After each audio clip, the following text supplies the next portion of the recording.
Figures of speech are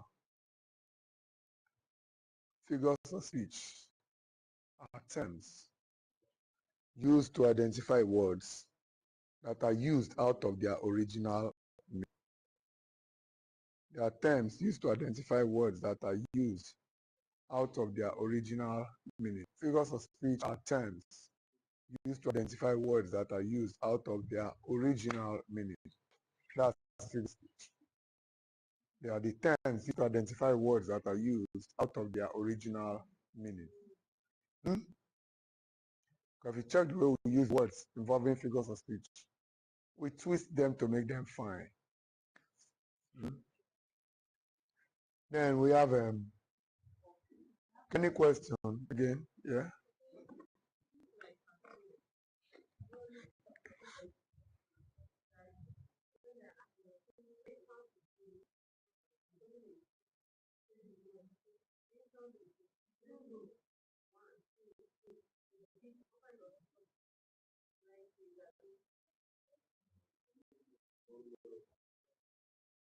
Ask the question again.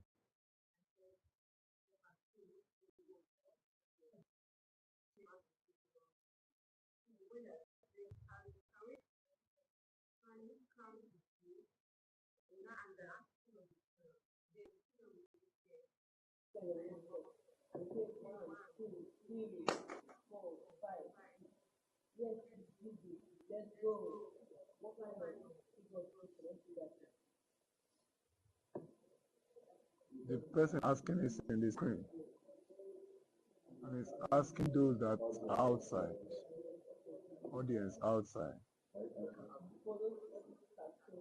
Yeah. Even churches, they do it. Pastor can be on the TV. Can you repeat this prayer after me?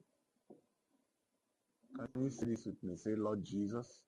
And the people that are watching the screen will be doing, Lord Jesus, come into my heart. Come into my heart. And all that. So this time around, the teacher, the person anchoring the program say, can you count with me, children? And they say, yes, auntie. That is outside. And they say, one. These people say 1, 2, 3. And then what happens next?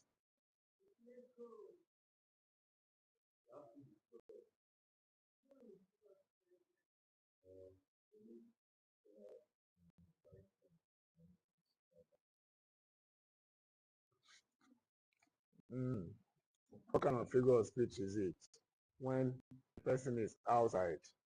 Is there any fine use of word in it? That's what I'm trying to think. Is there any fine use of word in it? That's what I'm trying to imagine. You understand? Because before we can play with figure of speech, we must check if it really involves using words out of their original meaning. How fine is it? Because I'm looking for the figurative part of it. Looking for the figurative part of it. That's what I'm trying to see. On a good day, audience can act with characters on stage. That's a different thing. As the person is trying to play this, to score the goal, you two move your leg while you are watching. As the person is trying to head the ball, you two move your head. You see it? Are you following me? Then in this case now, the person is going beyond boundary, trying to talk to you. That's just normal. Even if you may not be acting with them, but you are the only audience that person has. You see, it's just acting. The person is just acting, not knowing whether you are there to watch, not knowing whether you are listening, but it's just acting. You understand? It's not all about figure of speech this time. It's not all about figure of speech. But this time, if at all want to do something there, be looking at apostrophe because he's talking to abstract figures which he or she is not seeing. Are you following me? If at all you want to look at figure of speech, be seeing apostrophe. He's talking to someone that cannot reply you as if it can respond. You understand? Then with our own imagination, you will like imagine and believe, okay, by this time we should have audience now. And take note, she must have shot that movie on a Sunday when there was nobody. And they took it to the studio and played it on a Tuesday where there will be students to listen at home.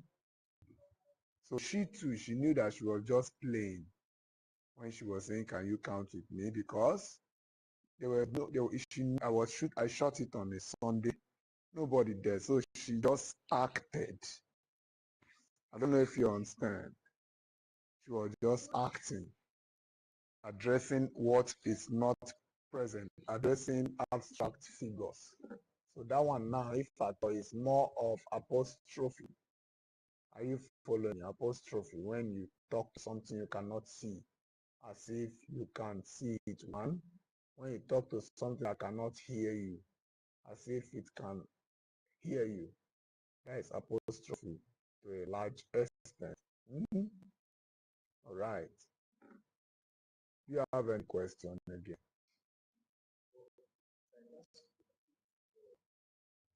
Hmm?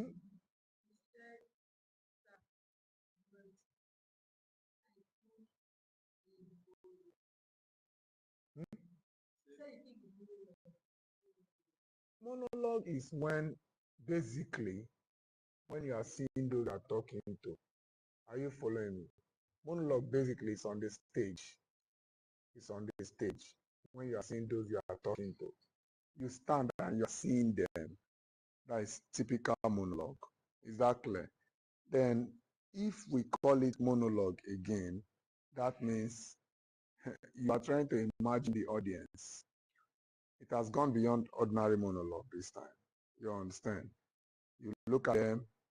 Can you count with me? You try to imagine, create pictures in your mind's eye. Anytime you do apostrophe, you create pictures in your eye. You see the person there, you say, "Oh, why did you do this to me?" You are trying to create pictures that you cannot see. Do you understand? Then, if you still want to call it monologue, but basic monologue, you are seeing who you are talking to. Even if they will not respond, they will even respond to you. They will respond. You see, as you look at them, what is going on? I gave my son 15 naira to go to school. And wait, is it a crime for me to give my son what I have again? That's another issue. Are you still there? So, but for the fact that it's a drama, then if you like, monologue can go. But on a good day, it's more of apostrophe because you are talking to something you cannot see, something that is not present. Something that is not present. Except imagery will help you. If you are using imagery, imagination, you just imagine it is present. Because you see, if the poet or the playwright is doing that play, it is we that want to perform it on stage to make it become a monologue. We'll take it out from imagination to reality. If we are acting, for instance, I want to stage Dining Table by Gbanabom Allowell. You're going to see people sit here and you see the speaker come out. Dinner tonight comes with gun wound. You'll be talking to people now. You see it. When I did my poem, The Journey of the Magi, written by T.S. Eliot, I did it in form of movie. We see that there is, listen, among the three wise men that traveled, that embarked on a journey to look for the Savior, one of them had to gather people and start telling them the story. A cold coming, we heard of it. So there must be people you are talking to. Are you following me? In a monologue, there must be people you are talking to. A cold coming, we heard of it. Just the worst time of the year for a journey. And such a long journey. I had to make sure I dig the people out so that the audience that want to watch will actually understand that that person was talking to people. When the storyteller wrote the poem, when the poet wrote the poem, actually the man was talking to people. A cold coming, we heard of it. You are not a madman that will just be talking to yourself. Are you following me? You are not raving bonkers. You must be talking to people. Hmm? You must be talking to, yes.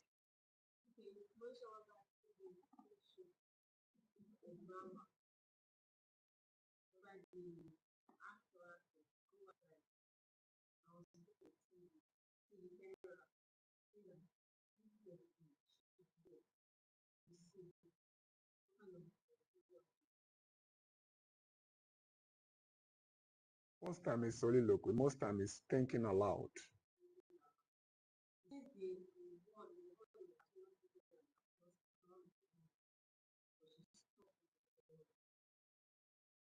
We have apostrophe, we have soliloquy. If you look for listen, I'm going to deal with you too. I will make sure I deal with that girl. He's talking, he's thinking aloud. You understand? But now, children, if you want to even agree with me, it's you that did not say it. The person that said, children at home, are you with me? They must have mentioned at home to a large extent. If you mention at home, then there's communication, there's dialogue, even if you can't see it. Inside our own mind, people are there. Because she knows that she has audience. Children at home, in her mind, she has this kind of imagination that people are gathered around, children are gathered watching. That is apostrophe, that is abstract, and there is connection there. There's a kind of connection. Let's move on. But if we continue today, we'll not leave here. You know people like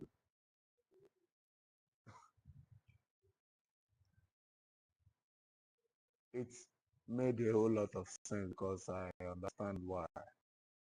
I like the conversation. It has helped a lot.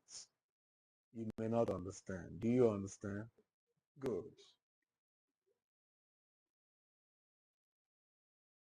So now,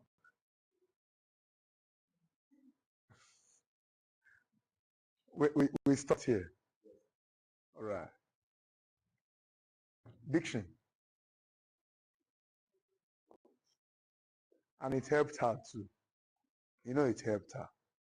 It helped her too. It helped you. Or you don't know.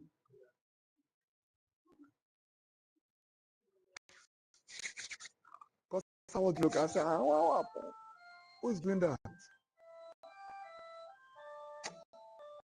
going on?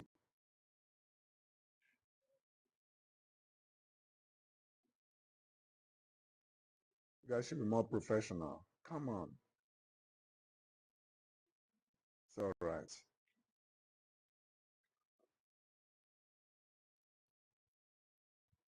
No, situation whereby adults have kiddie behaviors.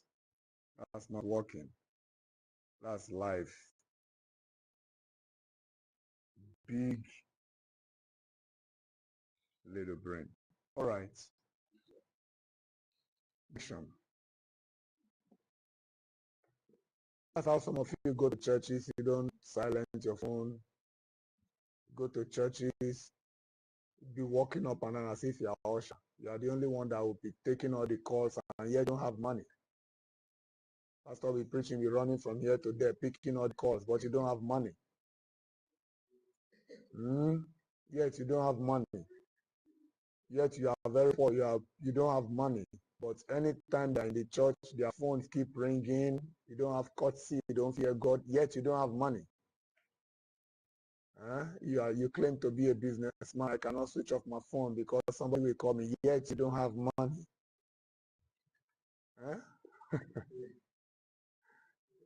You think it's a lie?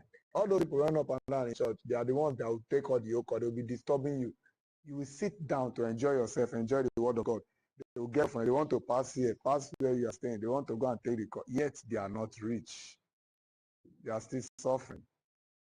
There's no money. They are still broke.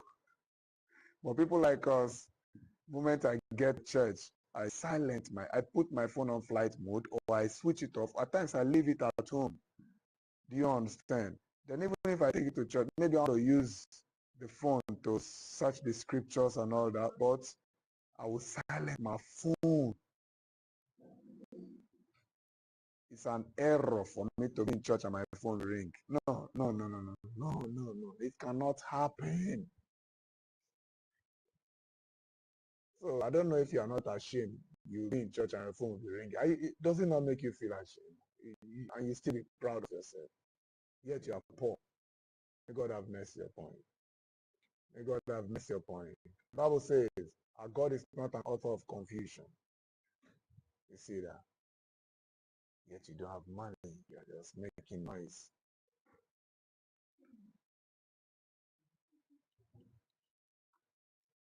Diction is a writer's choice of word, not ordinary writer, poet's choice of word. Are you with me?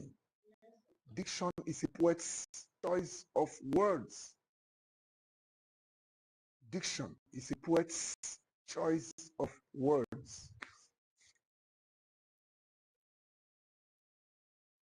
Diction is not language, take note of that. Language is general. Poetry. Language has language. Prose has language. Drama has language. But when you say diction, it's a poet's choice of focus. The poet has right to choose whatever he likes. That's why you see them saying, a free bird leaps on the back of the wind and floats downstream till the current ends and dips his wings. That's when you see them calling a bird but use HIS for it.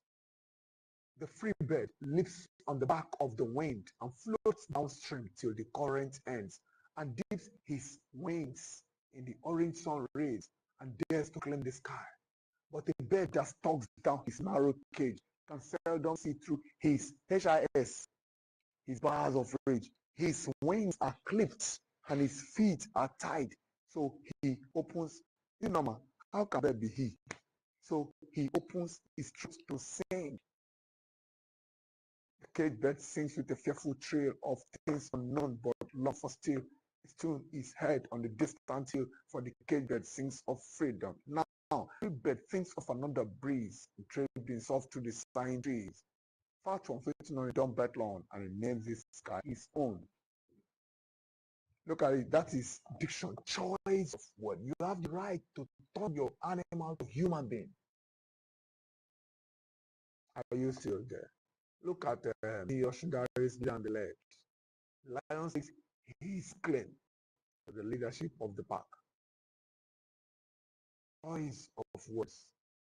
And if you look at them, by the time they are so creative and careful, selecting those words, bring them together, they'll make a blockbuster poem. J.P. Clark said, no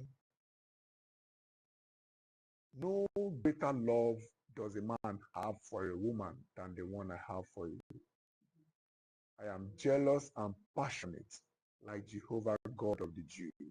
See his choice of words. POC says, ambassadors of poverty are the corrupt masters of the economy, with their heads abroad and earners at home. That means the good side of their life is in a foreign country. The bad, dirty part is in their country. He said they are patriots in reverse order.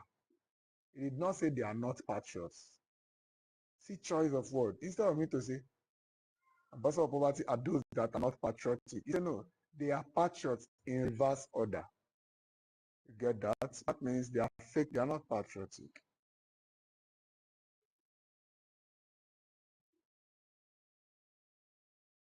Look at Jerry Clark in Abiku. He says, coming and going, these several sins.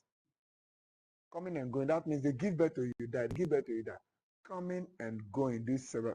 Do stay out on the baobab tree. Follow where you please with your kindred spirits, if indoor is not enough for you. Choice of word. They picked Akani up one morning, beat him soft like clay. Choice of word. Have you seen where they beat clay before? You've not seen where they're molding something. They will beat the clay soft so that they can mold. Beat him soft like clay. After they've beat him soft like fufu, and they stuff him, they push him, stuff him down the belly of a waiting jeep. See selection of words. If you don't know how to use dictionary, they beat him so much and push him inside the jeep. It won't be interesting. But the diction of a poet brings out the beauty of poem. beat him soft like clay. Then imagery will make you imagine how plump the boy will look now. We don't get the point. They picked Akani up one morning. When he just woke up, he has not even known what's going on. Beat him soft. They must have used wood to hit him. Beat him soft like clay. They didn't even leave him. And they dragged him, blood, everything, and stuffed him down the belly of a waiting jeep. Then somebody said, as long as it's not affecting me, no problem. What business of mine is it? So long they don't take the yam from my sovereign mouth, because it has not affected you. They came one night again, booted the whole house away, and they were sleeping. They just came. They kick him out. Come on, get them. They didn't capture anybody. They are looking for Danladi. And drag Danladi out, off to a lengthy absence. The poet did not say off to a far distance. Lengthy absence. What's the meaning of the absence? People here, they don't know where they've taken him to. Or you don't get the point. And you say, what business of mine is it? So long they don't take the yam from a sovereign mouth. Are you so self-centered? Then they said, Chinwe went to work. You see choice of word. Look at it. Why did he, who can tell me why he has chosen those names?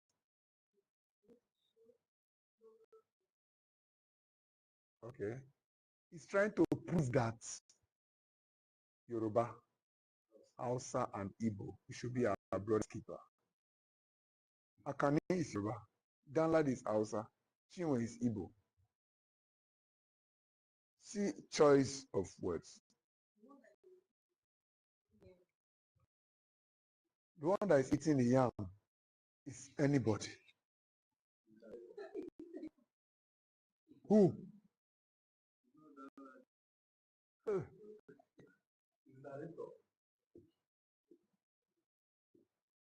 Yes, the narrator is eating the yam.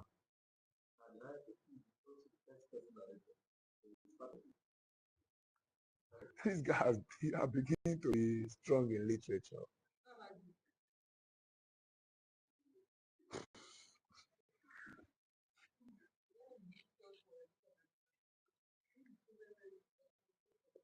Hey.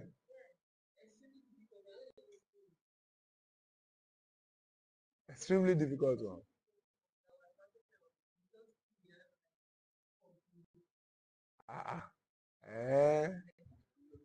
Pastor Taiwo must hear this. Chinwe went to work one morning, only to find her job was gone.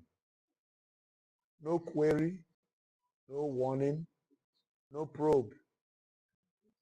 Just one clean sack for a stainless record. And you say, what business of mine is it? So long they don't take the yam from my sovereign mouth.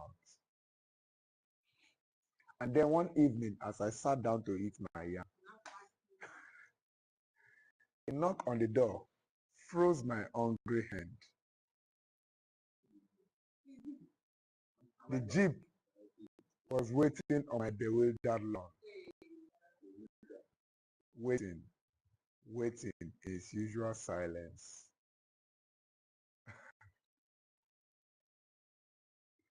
Wait, in that last stanza, what do you think will be the reader's mood? Reader's mood. If it is me, my mood in that last stanza will be that of happiness. Look at it. And then one evening, as I sat down to eat my yam, a knock on the door froze my hungry hand. I will say, God catch you. Of course, because he has been bad to other people. You see.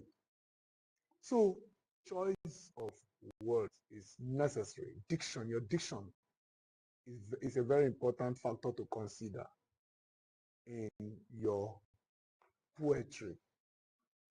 And now when you talk about diction, we have different types. We have denotative diction, when the words you have selected have the same meaning with those in the dictionary. In this poem I just read, are they using denotative diction? The other one is connotative. Connotative is when the words you've selected have deeper meanings, different from what we have in the dictionary. Which one are they using in the poem? This particular poem. Is it denotative or connotative?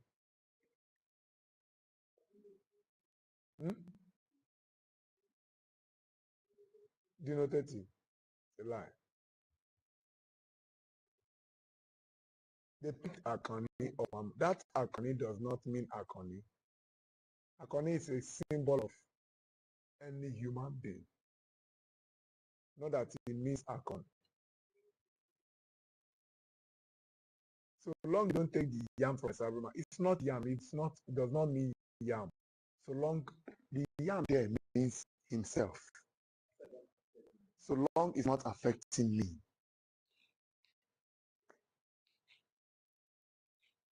You see that?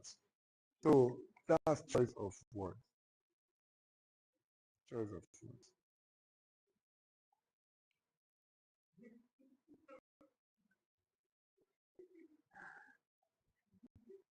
Who is a poet?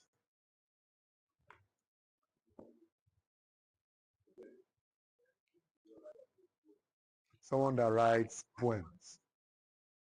Someone that writes poems. Then, if the poet is a bard, B-A-R-D, that's a modern poet. If the poet is a poetaster, that's a fake or inexperienced poet.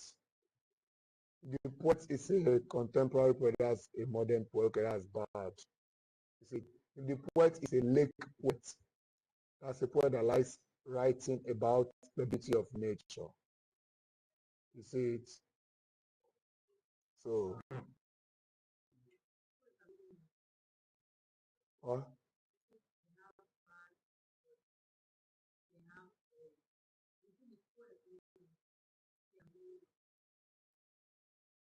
Depends on the category you fall into. We have negritude poets. Negritude. A negritude poet writes poems to celebrate the beauty of Africa. Yes. For instance, J.P. Clark is also a negritude poet. In Agbo Dance, I said, see her dancing to the drop of a drum, tippling from Hyde brimstone, down linear vein to ancestral core, opening out her supple lanes like fresh foliage in the sun. If you look at Gabriel Imomotimi Okara, he's also a negritude poet. When he says in his piano and drums, you see him celebrating the African culture in that poem.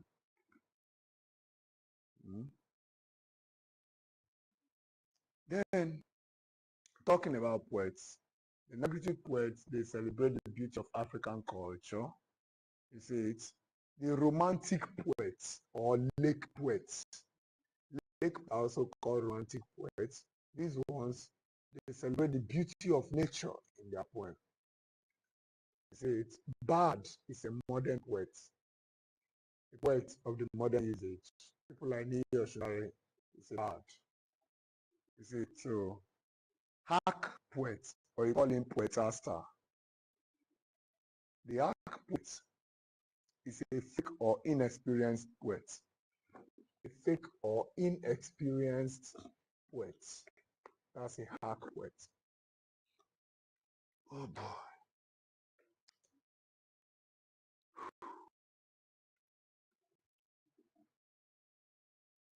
Style. Style. Style is your pattern of writing, your pattern of presenting your work.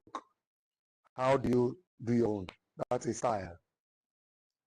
What can you say about the writer's style? The writer employed the use of flashback. The writer did this and that.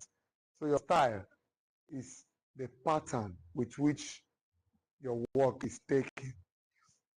Your style will determine the kind of techniques you are employing in your work. So when you mention style, It's a general literary term. Just trying to help you guys. Theater, theater, theater.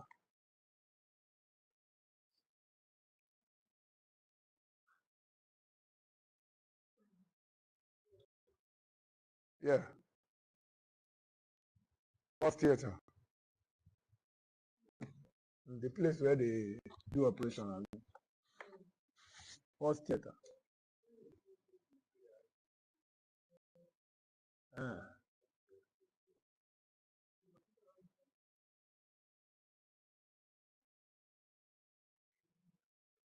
The theater is a building that houses the stage. The theater is a building that houses the stage.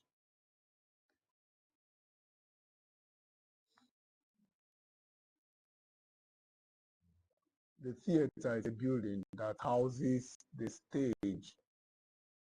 The theater is a building that houses the stage. You know, if you get to the theater, you see the stage. The theater is a building that houses the stage. Many of you have been to National Theatre for Igamu, Sulere. Have you seen it before? Yes, Igamu after really bus stop. You've seen a big national theater. If you enter inside, it looks beautiful. You go there to act, play live on stage. Big.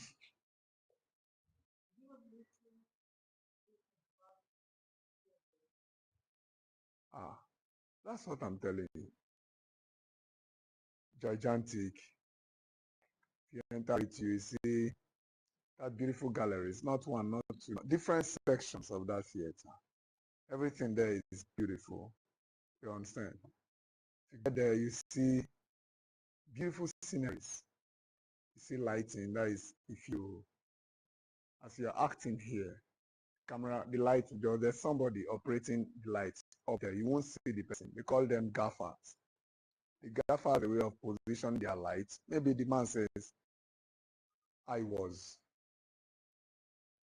It was not easy for me. The moment when I was with my father, in a very little village, I was struggling to make ends meet. And as he's saying that story, the light man, we position, there's a way he creates scenery with light. You see the background, we look like village. The light will turn here to village. You see village setting. And you that you watch, at times they will bring everywhere be dark. As they open light and you say, how did this thing change now? You know? And see him. I was looking at, I saw beautiful plants in my hometown. My village is a very beautiful one, but I decided to move to the city and I traveled. The light will go off, and before I know soundtrack, yeah, bah, bah, bah, bah. Hey, leave the road, come on, you know. You will hear they will be playing sound somewhere inside, and if light comes up, this scenery will change to city background. I came to the city, I saw big buildings. You will see all the pictures. You'll be confused by watching. So how is this thing happening like this? You see, that's the creativity there. So a theater is a place, it's a must, it's a place that one must visit if you're a literature and English student. Catch fun, enjoy yourself a little with some pack of popcorn, you know, life goes on. Now, so theater, when the theater is not covered, there are some theaters that do not have cover. There's no roof. They look like stadium. You call them amphitheater. AMPHI, amphitheater. Very big. If you are watching all these Roman film, old school film, that's where they go to fight. It's like big stadium. You see them fight. Carry guys will be dragging themselves on the ground. You see blood, you see everything. That kind of that's called amphitheater. You know, it's like stadium. They build it like stadium and all. Now, wait. What's a play? What's play? Play is play.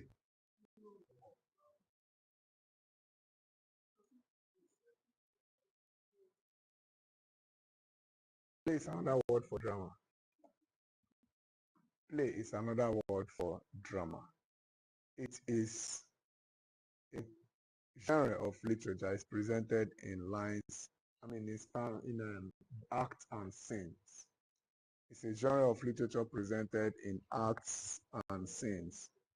That's a play. A genre of literature presented in acts and scenes. Is that clear? Aha. A play is written by a playwright. Now, the next one is prose. What is prose?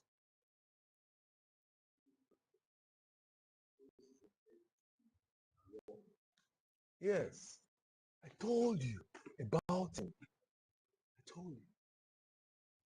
Are you confirming it now?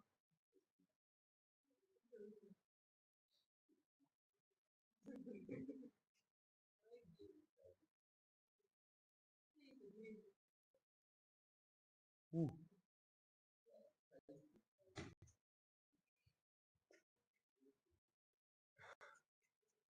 Don't worry. I will still say yes. Who is the best student in this class? And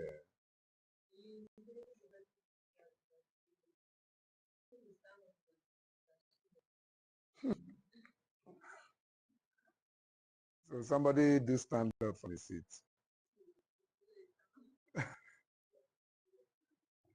So prose is a narrative genre of literature that involves a storyteller whose job is to connect the author and the readers. Narrative genre of literature which involves a storyteller or narrator whose duty is to connect the author and the readers. See the author, see the readers. The narrator is in the middle. He gets information from the author, then tells the story to the readers. You understand? He collects information from the author, tells the story to the readers. That's just the idea. It's a narrative genre of literature. What's a novel? Mm.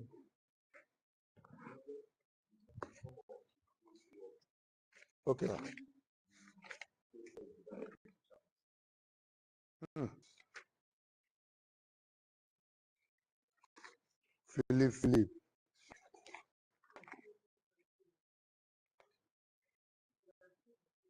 Why will you call him two times?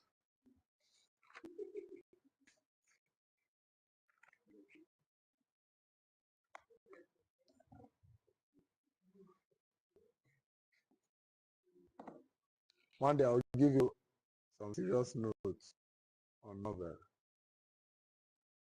But meanwhile, novel is a long or voluminous narrative work. Among the three categories of literature of prose, novel is the most voluminous. We have the short story, we have the novel, and we have novel. All these things you have, see novel.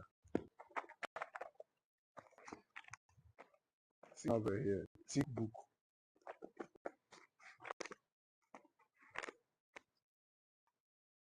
Thick book. So the novel is the most voluminous of the three, with lots of characters, lots of settings, and lots of themes. That's what we have in a novel. A novel appears to be straightforward in nature, not difficult to understand. Now let's look at antagonist. Who is an antagonist? Antagonist is a very important character that presents himself as a rival of the protagonist. Presents himself as a man that is always against the protagonist. That's an antagonist. An antagonist may not be wicked if the protagonist is wicked. An antagonist may not be evil if the protagonist is evil. So take note of that. Antagonists, they have flat character. Flat character. Flat character. A flat character is a static character that does not grow even as the story progresses. Even as the plot changes, the plot keep gaining strength, the plot keep expanding, that character remains the same because they're static character. They don't grow, they don't change. They remain the same from generation to generation. Static characters. That is static characters. They don't change, they don't grow, they don't die, they don't travel. They just remain there. Look at Bonka. I told the story. The one that gave out the child platter. I told the story. After many years, he's still the same as a servant to Ling. Bonka is a flat character. You understand? Bonka is a flat character. So if you are looking at those books, if you pick up a book, you try to come down, study, and that's why you are doing all this, teaching all of these literature items, all of them, so that tomorrow will be good. So by the time you pick any book to it, it will be a walkover. By the time you see any question literature, it will be a walkover. You see, so you should have a whole lot to gain out of this. You should have a whole lot to gain out of this. Some of you, your greed will not make you to tell us the truth. You have a whole lot to gain out of this. So now, the first is hero. The hero in male character in a work of art. The main male character in a work of art. The main male character in a work of art. That's hero. The main male character in a work of art. G. Potter is the hero in Look Back in Naga. Francis Obi is the hero in Circumplacitism. The narrator without a name is the hero in Invisible Man. Heathcliff is the hero in Woodland Heights. These are the heroes in this book. Midsummer Night's Dream. Troy Maxson is the hero in August Wilson's Fences. Joe Nitake is the hero in Unexpected Job Done. Ben Lewis is the heroine in Redemption Road.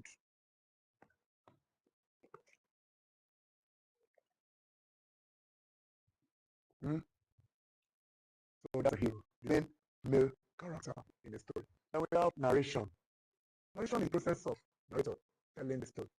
You know, the process of a narrator in a prose book telling the story.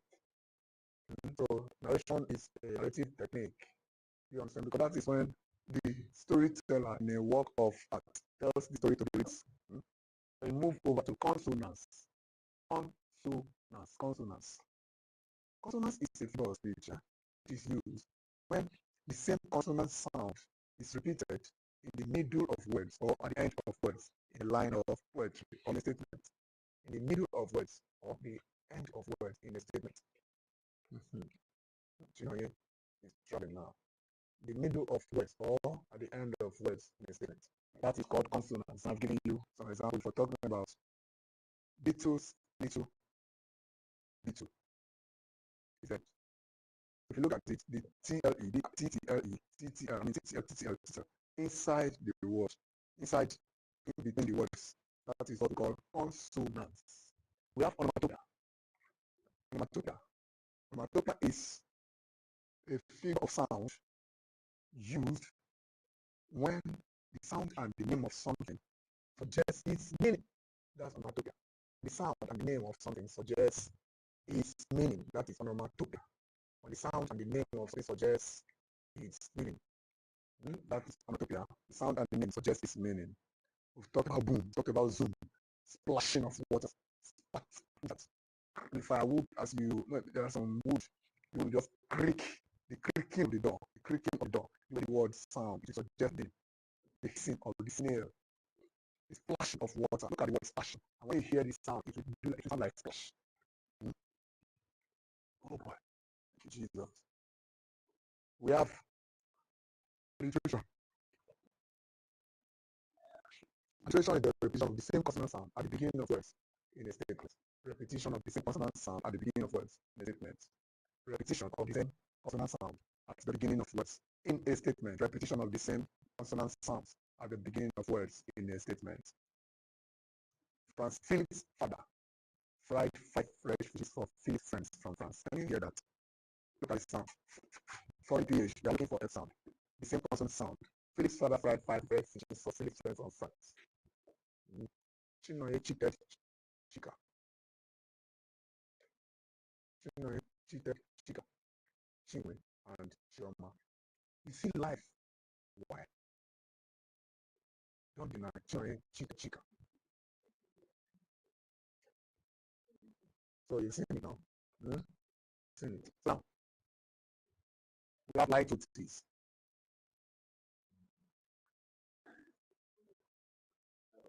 Okay, yes, it's an understatement. Yes, the opposite of hyperbole. Yeah, that's good. Use the no. If you want to give an example of light OT, use no, not, and never, plus an adjective. You want to get the opposite of the adjective. It's not bad. It's not bad. Nigeria is not one country. So what will happen is we'll keep talking about this. Light OTs. No small man. The man is not unkind. The man is not unkind. She is not ugly. She is not ugly. She is not ugly. That means she's beautiful. That means she's beautiful. So, looking at that, still have a lot to cover.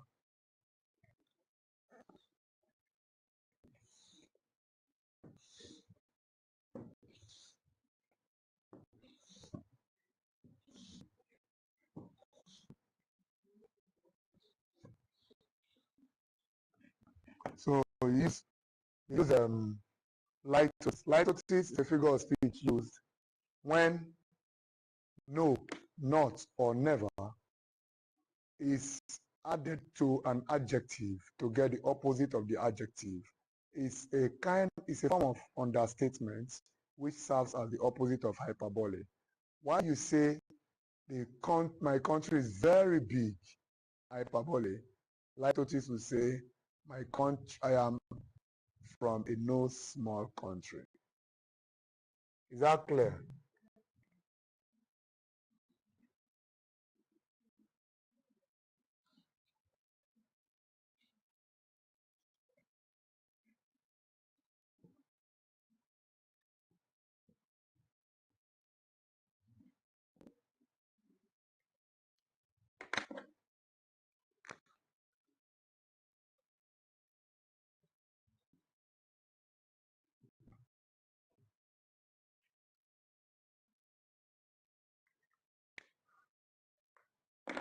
Any question?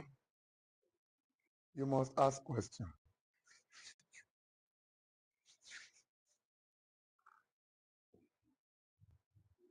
Any question?